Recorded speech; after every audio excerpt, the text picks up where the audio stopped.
సేవకులైన మీకు ప్రత్యేక స్థలం ఇచ్చిన దేవుని ప్రియమైన పిల్లలైన మీకు మన ప్రభు మన రక్షకుడైన యేసుక్రీస్తు నామములో శుభములు కలుగును గాక, క్షేమము కలుగును గాక.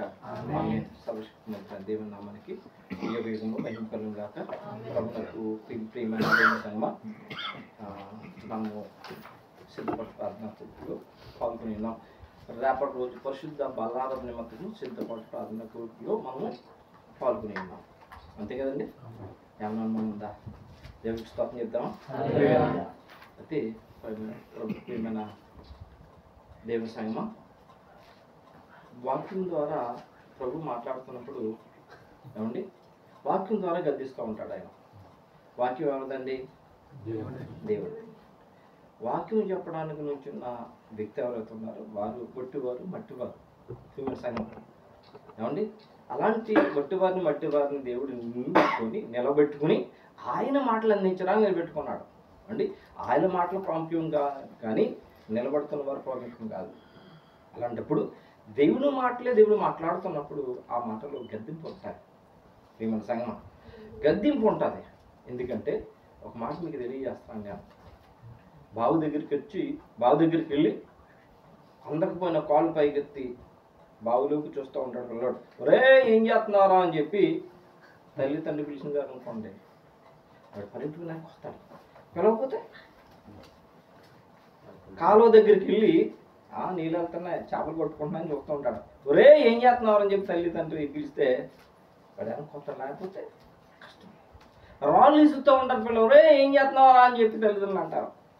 ఏమండి, తల్లిదండ్రులు రాలేదు అనుకోండి, ఇబ్బందే కదండి. ఆ రాళ్ళు ఎవరికో తగ్గితే ఎవరు చూడకపోతే ప్రమాదం. కాబట్టి తల్లిదండ్రులు ఏ విధంగా ప్రేమిస్తున్నారు అంతకంటే ఎక్కువ దేవుడు మనం ప్రేమిస్తున్నాడు. ఆయన ప్రేమిస్తున్నాడు కాబట్టి గద్దిస్తున్నాడు. ఏమండి, గద్దింపు వినలేని కుమారుడు తల్లిదండ్రులకి చేటు తీసుకొస్తాడట.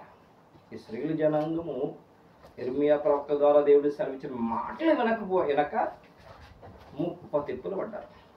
యెషయా ప్రవక్త మాట వెనక తమ సర్వస్వం పోగొట్టుకున్నారు. ప్రియమైన సంగమం, కాబట్టి దేవుడు మాట్లాడుతున్నప్పుడు దేవుడు మాటలు మాత్రం వినాలి. ఒకవేళ మీకేమైనా అనుభవిస్తే ఆ మాటలు అలా ఉన్నాయి లేవు చూడండి. దేవుని ద్వారా సొంత మాటలు చెప్తున్నాడా? దేవుడే ఆ వాక్యం దేవుడే మాట్లాడుతున్నాడు. కాబట్టి దేవుని మాటలు గద్దింపుతో కొన్ని. దేవుడు గద్దించినప్పుడు ఎవరైతే ఆ గద్దింపును ఆలకించి మనసులో పెట్టుకుని తమ జీవితాలు మలుచుకుంటారో వారు బహుఘనత పొందుకుంటారు. దేవుని నామమున మహిమ కలుగును గాక. ఆశీర్వాదానికి కారకులుగా ఉంటారు. దేవుని నామమున మహిమ కలుగును గాక. చాలా మంది అలాగే ఉన్నారు. విషయ కాలంలో వినవారు ఎక్కువ, విన్నవారు తక్కువ. విన్నవారు గొప్పగా ఉన్నారా విదేశానికి వెళ్ళిపోయి దేవుని మాట ప్రియమైన సంగతి. అదేవిధంగా దేవుని సంధిలోకి వస్తున్న దేవుని పిల్లలు అవునండి, వారి జీవితంలో విశ్వాసం మెట్లు ఎదగకపోతే ఉపయోగలేదు. చిన్నపిల్లలను తీసుకెళ్ళి KG1లో జాయిన్ చేసామనుకోండి. అవునండి, ఒక 50 సంవత్సరాలు వచ్చే వరకు KG1లో ఉన్నాడు అనుకోండి. ఎవరికి సంతోషమా? ఎవరికి సంతోషం కాదు కదా. KG1, KG2 అవునండి, ఎల్కేజీ అండి, KG1, KG2, first class, second class, third class, fourth class అలా పైకి వెళ్తూ ఉంటారా లేదండి? అక్కడే ఉంటారా? అక్కడే ఉండడం ఎవరికైనా ఇష్టమంటారా? దేవుడికి కూడా ఇష్టం లేదు. దేవుడు విశ్వాసలోతుల్లో తన పిల్లలను ఆలోచనకి వెళ్ళిపోతాడు. చాలాసార్లు సిద్ధపాటు ప్రార్థన కొడుకు సిద్ధపాటు మాట చాలాసార్లు ఉన్నది. ఏం దొరుకుతున్నాం మనం ఈరోజు? సిద్ధపాటులో లోతైన మాటలు వినబోతున్నాం. ప్రియమైన సంఘం, సిద్ధపాటును కూర్చున్న లోతైన మాట్లాడు. ప్రియమైన సంఘం, అవి దేవుడిస్తేనే మనకు కలుగుతాయి. దేవుడికి స్తోత్రం కలుగుగా. ప్రియమైన సంఘం, మనము ప్రతి సిద్ధపాటు ప్రార్థన కొడుకులు ప్రతి నెల ఆదివారం ముందు శనివారం సిద్ధపాటు ప్రార్థన కొడుకులు సిద్ధపడుతున్నాం కదా. మరి మనం సిద్ధపాటు దేవుడికి ఇష్టమైన సిద్ధపాటైనా ఎప్పుడైనా మనం ఆలోచన చేసుకున్నాం. అనేకసార్లు ఉపవాసం చేస్తున్నాం కదా. మనం చేస్తున్న ఉపవాసం దేవుడికి ఇష్టమైన ఉపవాసమే కదా. ఉపవాసమేనా? ప్రియమైన సంగమా, మనం సిద్ధపాటు దేవుడికి ఇష్టమైన సిద్ధపాటైనా. ఎందుకంటే ఉపవాసం కూడా సిద్ధపాటు లాంటిదే. దేవుడికి స్తోత్రం కలిగిన కాక. ఉపవాసం చేసిన తర్వాత మనం దేని కొరకని పెడతామో అది పొందుకుంటాం. ఉపవాసం కూడా సిద్ధపాటు లాంటిదే. సిద్ధపాటు ఉపవాస ప్రార్థన మనం పొందుకునేదానికి. మరి ఉపవాసం చేస్తున్నప్పుడు కానీ సిద్ధపడుతున్నప్పుడు కానీ ఏమండి, మనం సిద్ధపడుతున్న సిద్ధపాటు చేస్తున్న ఉపవాసం దేవుడికి ఇష్టమేనని చెప్పి ఎప్పుడైనా మనం ఆలోచన కలిగి ఉన్నామా? ప్రియుల సంఘం, అయితే దేవుడికి ఇష్టమైన ఉపవాసం ఉంది, మనుషులకి ఇష్టమైన ఉపవాసం ఉంది. దేవుడికి ఇష్టమైన సిద్ధపాటు ఉంది, మనుషులకి ఇష్టమైన సిద్ధపాటు కూడా ఉంది. ప్రియమైన సంఘమా, మరి దేవునికి ఇష్టమైన ఉపవాసం ఏది, మనుషులకి ఇష్టమైన ఉపవాసం ఏది? గతంలో ఒకసారి మనం చెప్పుకున్నాం, గుర్తుందండి? చాలా మంది గుర్తుంటారు, మనం జ్ఞాపకం చేస్తాం. అవండి, దేవుడికి ఇష్టమైన ఉపవాసం అంటే ఉపవాసం అనేది సిద్ధపాటే. ఉపవాసం ద్వారా మనం అనుకున్నది పొందుకోవడమే సిద్ధపాటు. సాక్షాత్ యేసుక్రీస్తు వారు నరరూపుకి వచ్చి స్టార్టింగ్లోనే ఆత్మచేత నింపబడి 40 రాత్రులు 40 పగలు ఆయన ఉపవాసం చేసి సిద్ధపడ్డారు. సిద్ధపడ్డారు లేదా? అంటే ఉపవాసం చేసి సిద్ధపడ్డారు. దేవుడి స్తోత్రం కనుక ఉపవాసం సిద్ధపడు ప్రార్థన కూడిక. దేవుడి స్తోత్రం కలుగుగా. ఏమండి, మరి మనుషులకి ఇష్టమైన ఉపవాసం ఏది? యెషయా గ్రంథం 58:4 చూడండి. యెషయా గ్రంథం, మీరు కలహపడుచు వివాదము చేయుచు అన్యాయముగా గుద్దులాడుచు ఉపవాసముందురు 5వ వచనము. అట్టి ఉపవాసం నాకు అనుకూలమా? మనుషుడు తన ప్రాణమును బాధపరచుకొనవలసిన దినం అట్టిదేనా?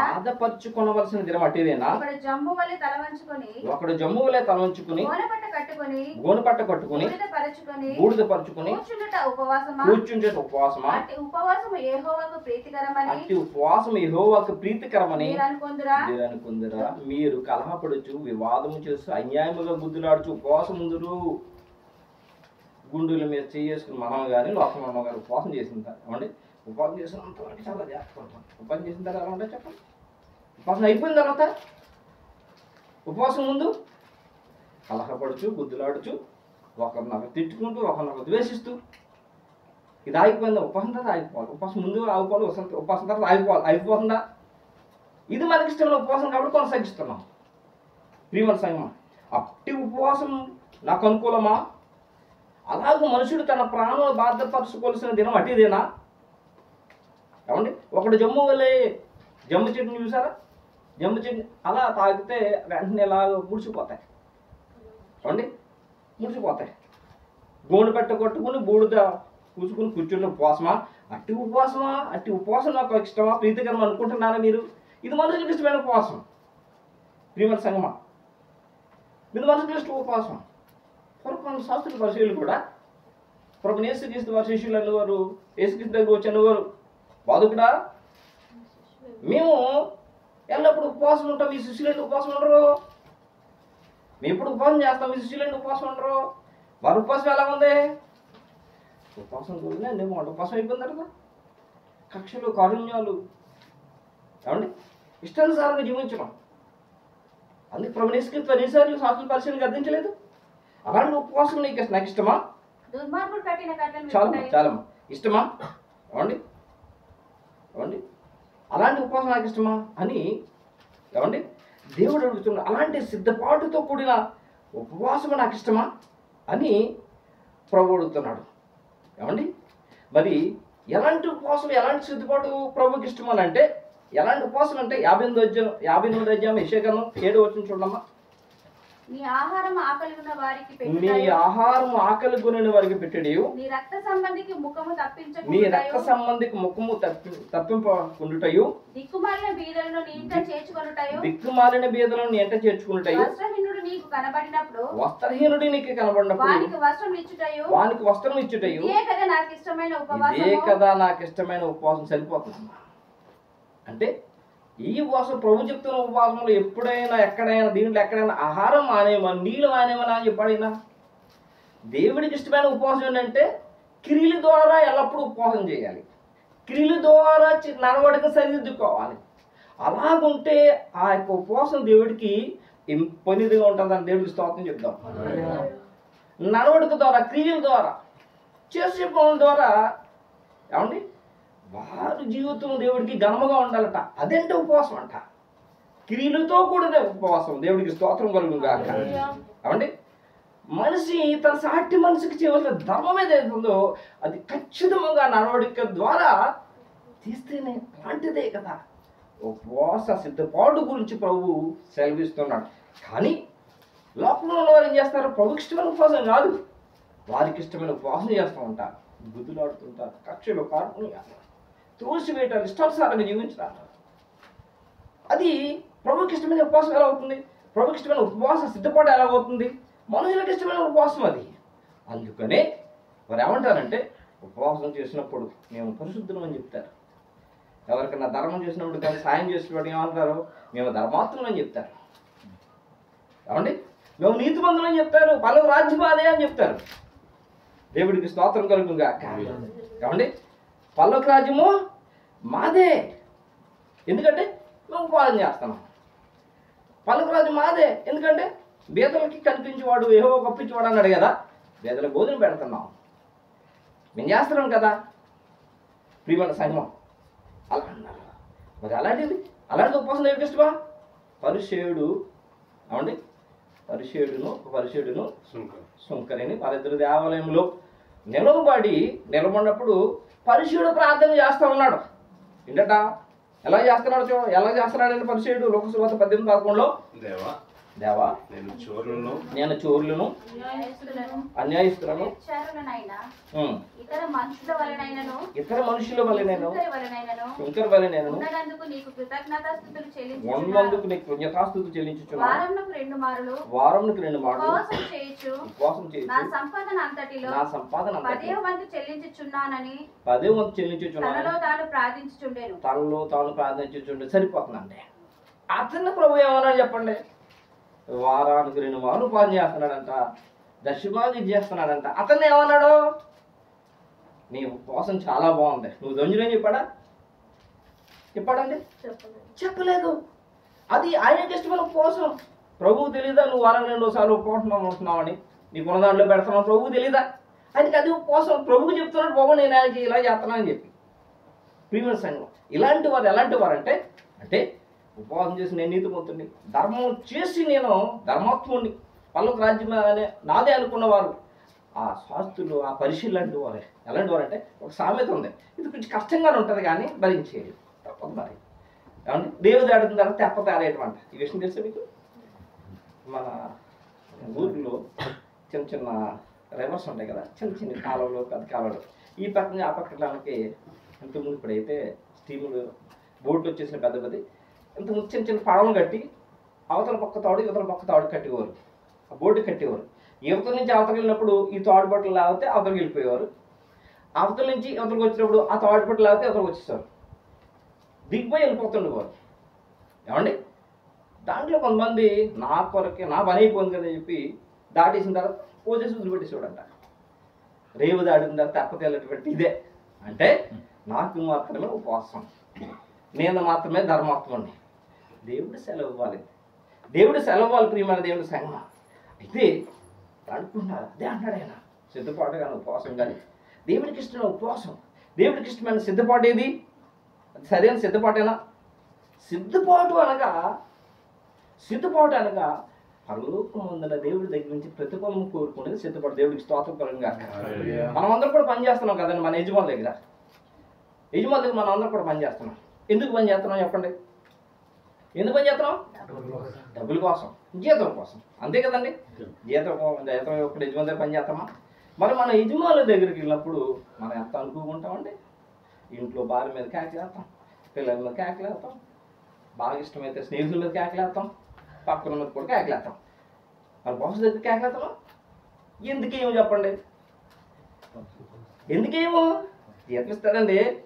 ఒకవేళ మన కోపం ఉన్నా కూడా బాస్ దగ్గరికి వెళ్ళినప్పటికీ సరి చేసేసుకుని అబ్బా మా బాస్ ఇతను చాలా మంచి కూడా అనిపించుకోలేదు ఉంటాం. ఎందుకంటే జీతం వస్తుంది కదా. మన బాస్ కంటే లోకంలో ఉన్న అధికారుల కంటే గొప్పవాడు మన దేవుడు నమ్మడం మహికలు ఉన్నాడు. ఆ దేవుడి దగ్గర నుంచి ప్రతిఫలం కోరుకునేటప్పుడు మన సిద్ధపాటు ఎలా ఉండాలి చెప్పండి? మన సిద్ధపాటు ఎలా ఉండాలి? ఆయన దగ్గర నుంచి ప్రతిఫలం కోరుకునే విధంగానే ఉండాలి. దేవుడికి స్తోత్రం కలుగును గాక. లోక యజమానుల కంటే గొప్పవాడు మన దేవుడు. ఆయన దగ్గర వెళ్ళేటప్పుడు, ఆయన దగ్గరకు ఉన్నప్పుడు ఆయన దగ్గర ఎలా ఉండాలి? ఆయనకు అనుకూలముగా ఉండాలి. ఆయన దగ్గర ప్రతిఫలం పొందుకునే వారుగా మన సిద్ధపాటు ఉండాలి. అలాగూ పూర్వకాలం ముందు ఎంతోమంది భక్తులు ఉన్నారు. వారు భూలోకంలో జీవించారు కానీ పరలోకం ముందర దేవుడి దగ్గర నుంచి ప్రతిఫలం కోరుకునేవారు. వాళ్ళు భూలోకంలో కష్టపడ్డారు, నానా ఇబ్బందులు పడ్డారు, బాధలు పడ్డారు. కానీ పరలోకం ముందర దేవుడి దగ్గర ప్రతిఫలం కోరుకున్నారు. వారి సిద్ధపాటు ఎలా ఉంది తెలుసండి? క్రియలతో కూడిన సిద్ధపాటు. క్రియతో వారి నడవడిక ఎలా ఉందంటే క్రియతో కూడిన నడవడిక. వారికి ఏమని పేరు పెట్టాడు తెలుసా దేవుడు? విశ్వాస వీరులు. దేవుడి స్తోత్రం కలుగును గాక. రాత్రి దేవుని దోషులు కూడా సెలవిచ్చారు అవే మాటలు. వారికి దేవుడు ఏమని పేరు పెట్టాడంటే విశ్వాస వీరులు. వారి భూమి మీద ఉన్నారు, భూమి మీద ఉండి పరలోకం ముందర దేవుడి దగ్గర ప్రతికూలం ఎల్లవేళలో కోరుకున్నారు. ప్రియమైన సంఘం, అద్భుతమైన మాటలు పౌలు గారు శోధించి దేవుని ఆత్మతో నిండి ఆ మాటలు ఆయన పిల్లలైన మనకందరూ కూడా సెలవుటానికి పరిశుద్ధాత్మ చెడు భద్రపరిచి రాత్రి ఈ రోజు కూడా అవే మాటలు మళ్ళా దేవుడు తెలియజేస్తున్నాడు. చూడండి హెబ్రీ పత్రిక 11వ అధ్యాయం అనుసరిద్దామండి. అపోస్తలుడు పౌలు గారు హెబ్రీయులకు రాసిన పత్రిక 11వ అధ్యాయం 13వ వచనం అండి.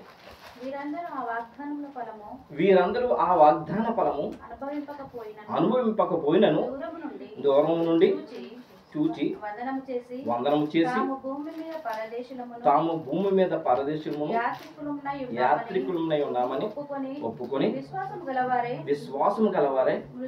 సరిపోతుందండి, తర్జమాలు చూద్దరు కానీ. వీరందరూ అంటే ఎవరు? విశ్వాస వీరులు. అవునండి, తమ జీవితాన్ని బతుకు కాలం అంతా కూడా దేవునికి ఇష్టానుసారంగా జీవించేవారు. అది ఖడ్గమైన, కరువు అయినా, ఇబ్బంది అయినా, బాధ అయినా యథార్థత పోగొట్టుకోకుండా, నీతి పోగొట్టుకోకుండా, ఆకలి కొనిన వారికి తను తినే ఆహారంలో ఎవరైనా భోజనం చేసే సమయంలో వచ్చి అయ్యా ఆకలి అంటే అన్నం బట్టి ఇచ్చేసేవారు. తలగొండవారండి. నేను ఒక పూట తింటాను కదా, ఒక పూట మనకి ఇస్తే ఏమైంది? బట్టలు లేకుండా ఎవరైనా కనిపిస్తాయి సర్టి ఇప్పేసి ఇచ్చేసేవారు. పరిశుద్ధ గ్రంథంలో నీ అంకి నీ వస్త్రం లేనివాడు వస్త్రాలు మంచి పరిశుద్ధం దేవుడు అందుకని పూర్వకాలం వస్త్రాలు ఉండే కథ.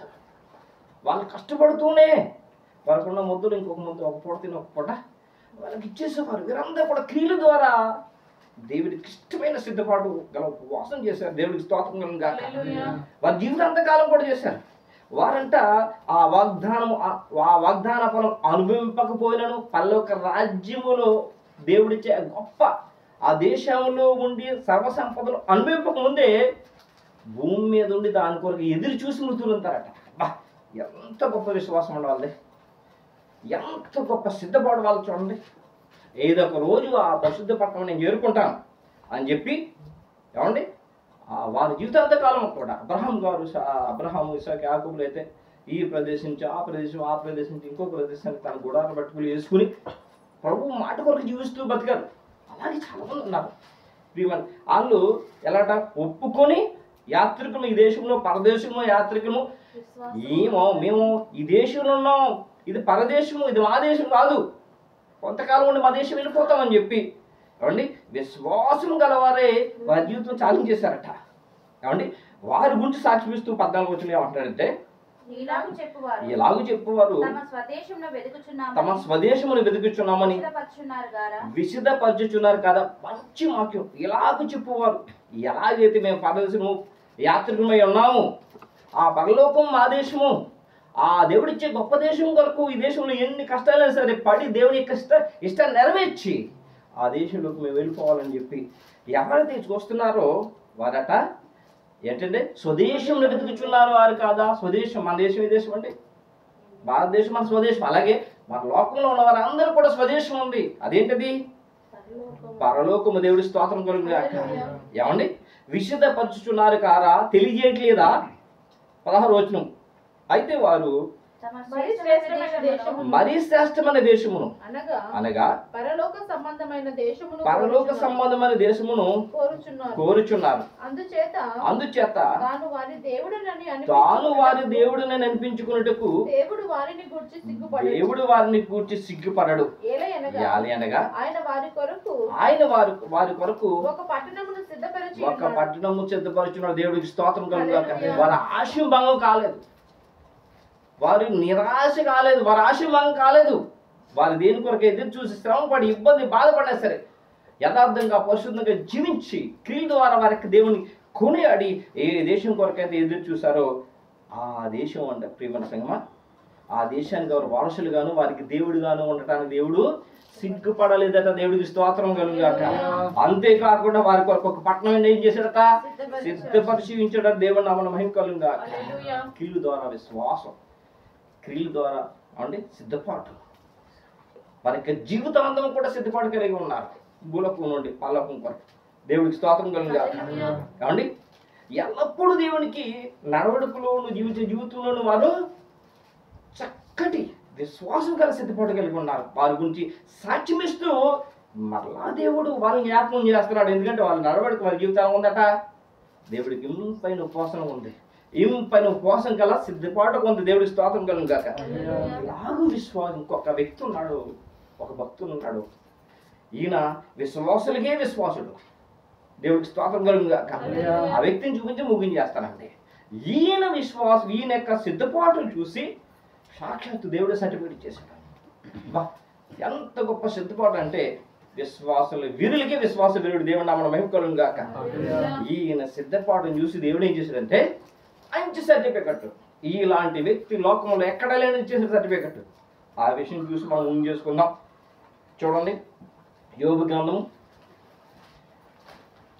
1వ అధ్యాయము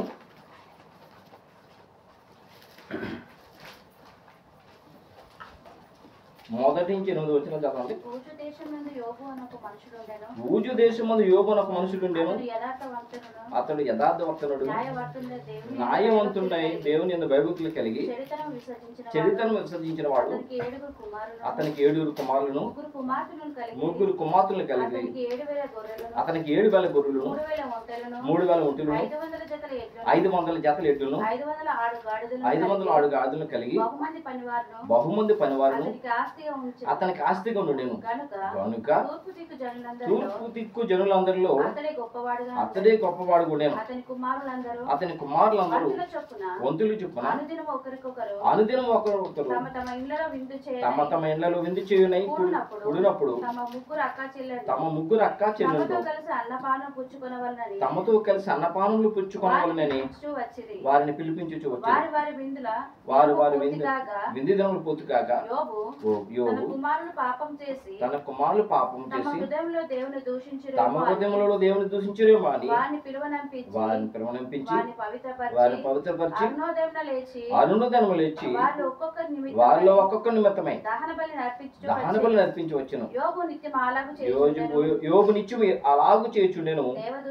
దేవదూతలు యెహోవా సన్నిధి నిలుచుటకే వచ్చిన దినమొకటి తటస్థించెను. ఆ దినమున అపవాది యెహోవాడు వారితో కలిసి వచ్చెను. యెహోవా నీవు ఎక్కడి నుంచి వచ్చితమని వారిని అడుగగా అపవాది భూమి మీద ఇటు అటు తిరుగులాడుచు అందులో సంచరించుచు వచ్చిందని యెహోవాకు ప్రత్యుత్తరం ఇచ్చెను.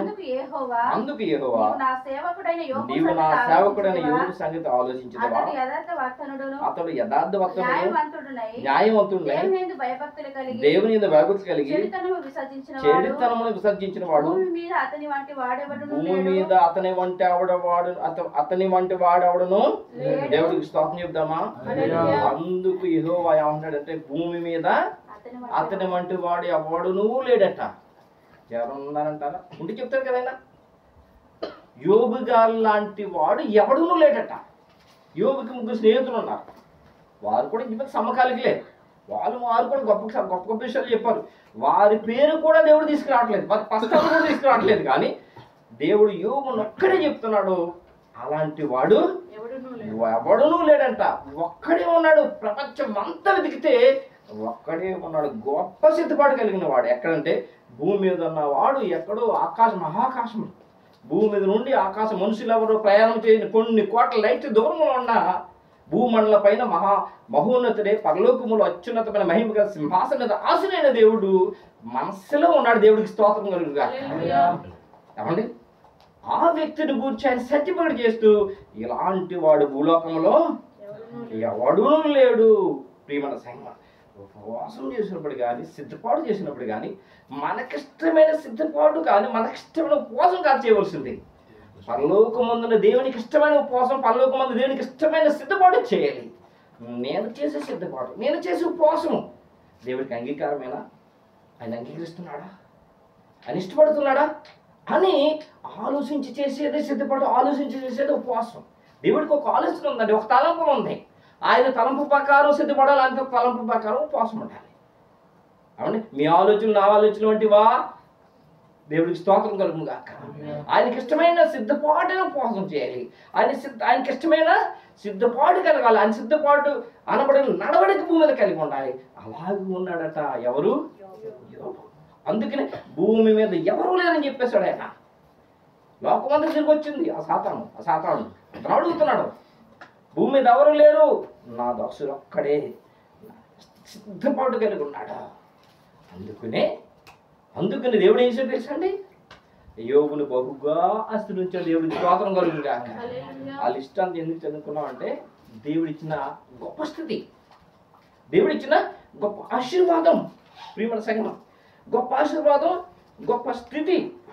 ప్రియమైన సంగమం, అయితే ఎంత గొప్పగా దేవుడు యోబు గురించి సర్టిఫై చేస్తున్నాడే, ఇంత గొప్పగా యోబు గురించి దేవుడు నాకు ఇష్టడని చెప్తున్నాడే, లేకపోతే నీతిమంతుడని చెప్తున్నాడే, యథార్థమని చెప్తున్నాడే, పాపం లేనివాడు చెప్తున్నాడే, యోబు ఎలాంటి సిద్ధపాటు కలిగి దేవుని మనసు దోచుకున్నాడు చెప్పండి, ఆలోచించండి.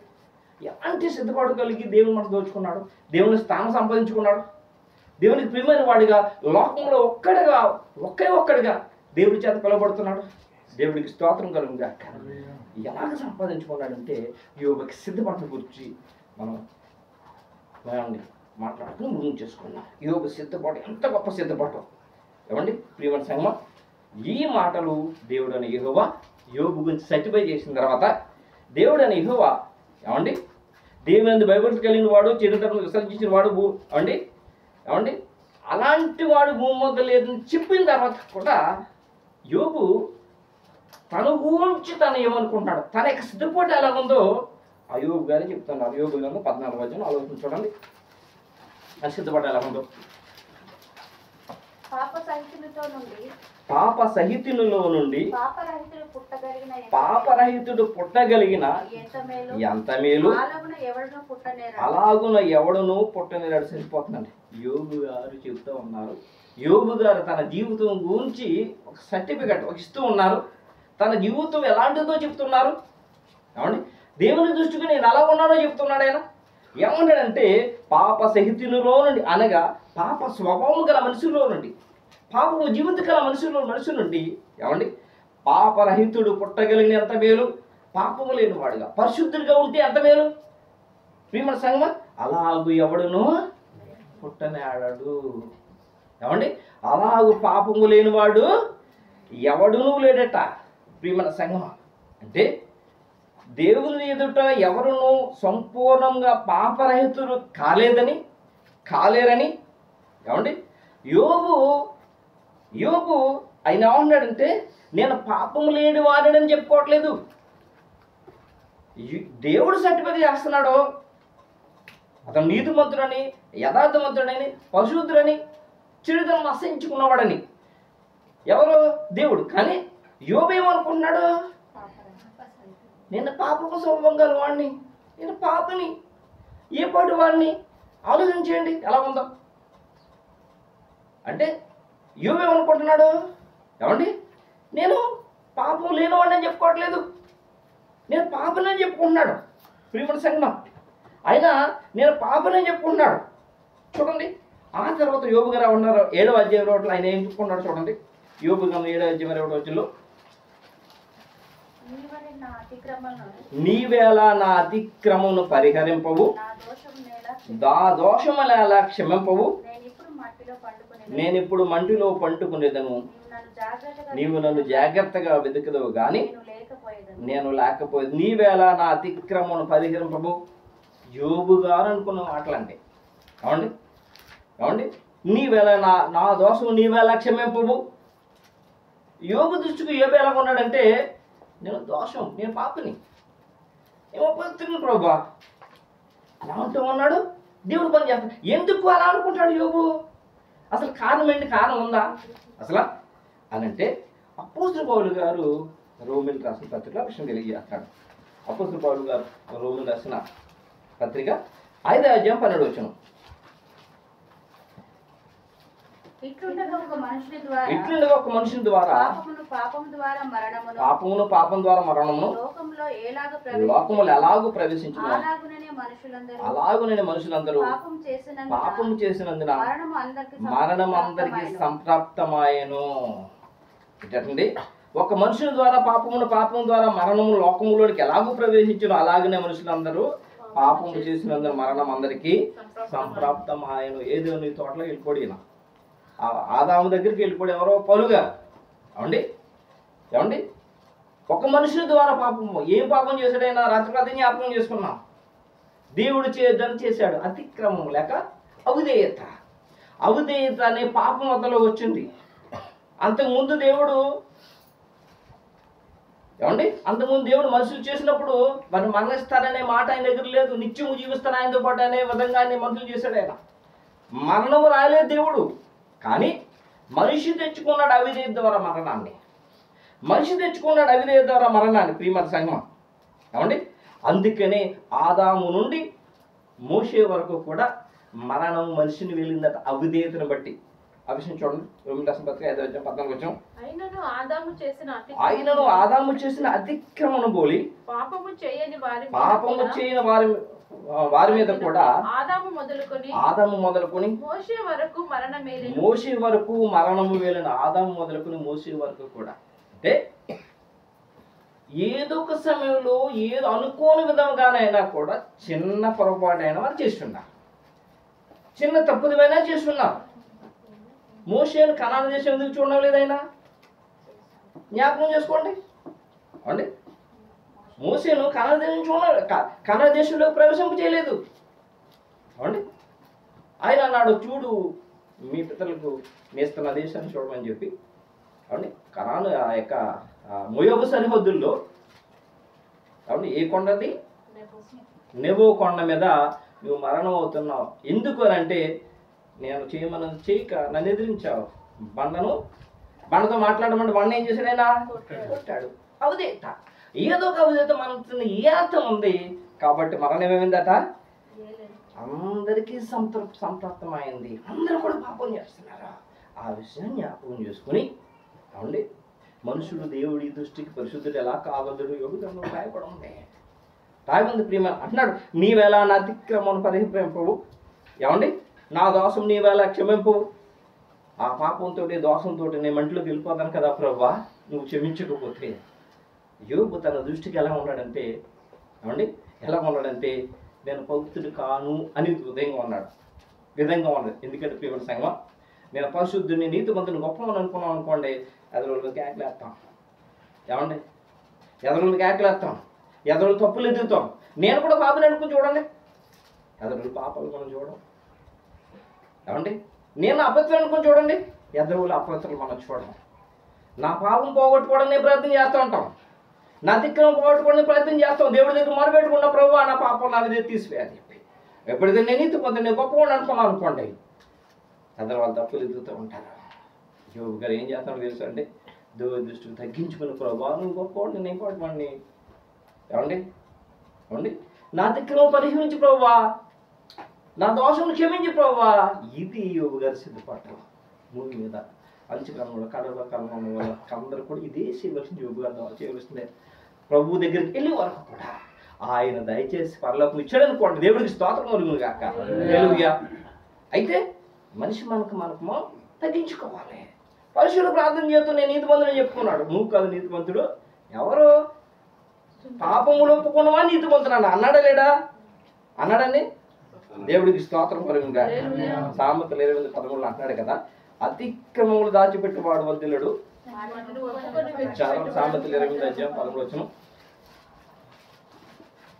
అతిక్రమములు దాచిపెట్టువాడు వర్ధిల్లుడు, వాటిని ఒప్పుకొని విడిచిపెట్టువాడు కనిక్రమ పొంది. దేవుడికి స్తోత్రం కలుగును గాక. అతిక్రమములు దోషములు కప్పిపెట్టుకోకూడదు, దేవుడి దగ్గర ఒప్పుకోవాలి. ప్రభు నేను ఎప్పుడు చేయను. చెల్లు పిల్లవాడిని తల్లిదండ్రులు కొడతాడు, అలా మన చేత నేను చేయను మా చేయండి డాడీ అంటుంటాడు. ఒప్పుకునే వరకు కొడుతూ ఉంటాడు.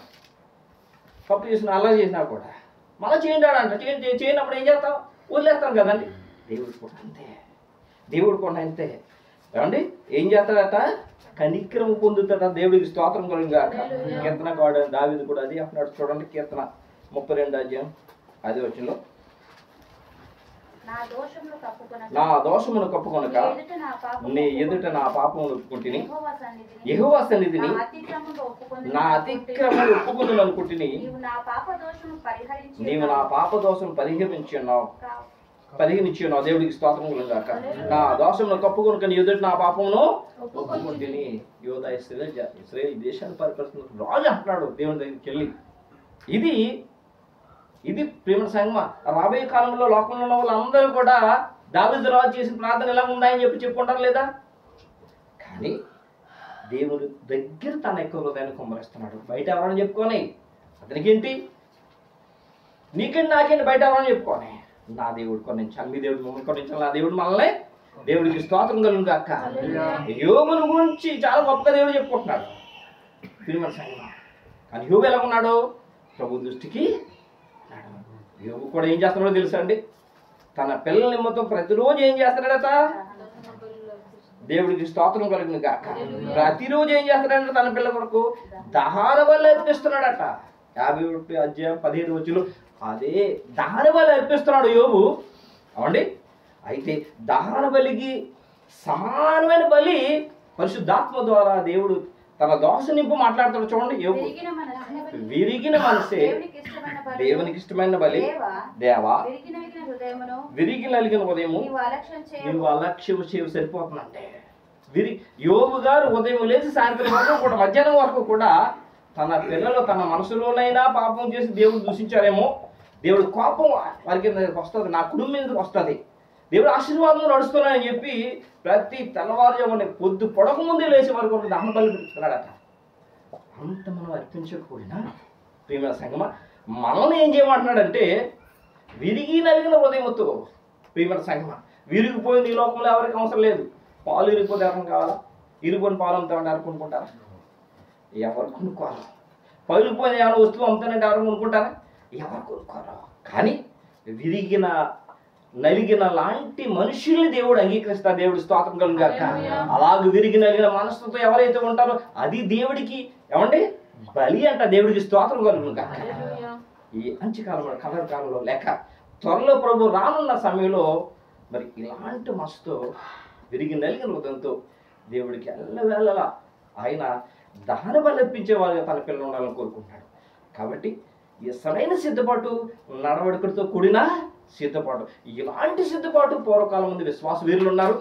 విశ్వాసులకి వీరులకే వీరుడు యోబు గారు ఉన్నారు. వారు ఏమండి ఆ విశ్వాస వీరులు యోబు కూడా బలా నమ్మకమైన మంచి దోషుడా లేకపోతే నాకు ఇష్టమైన నా కుమారుడా అని అనిపించుకున్నట్లుగా ప్రియమైన సంగమ దీనికి సిద్ధపడిన సిద్ధపాటు మనకి ఈ లోకంలో ఉన్న పిల్లలకి ఆదర్శం. కాబట్టి అలాంటి నడవడిక దేవుడికి ఇష్టమైన నడవడిక కలిగిన సిద్ధపాటు కలిగి ఉందాం. పరిశుద్ధ బలారంలో లాంటి ప్రభు రాకడు తాయంతో పాటు ఎత్తరాన్ని కూడా సిద్ధపాటు కలిగి ఉంటాం. అలాంటి కృపల దేవుడు మనల్ని మన సంఘం దేవుడు భద్రపరచును గాక. ఈ వాక్యం మనందరి హృదయంలో భద్రపరచుకోండి గాక. ఆమేన్.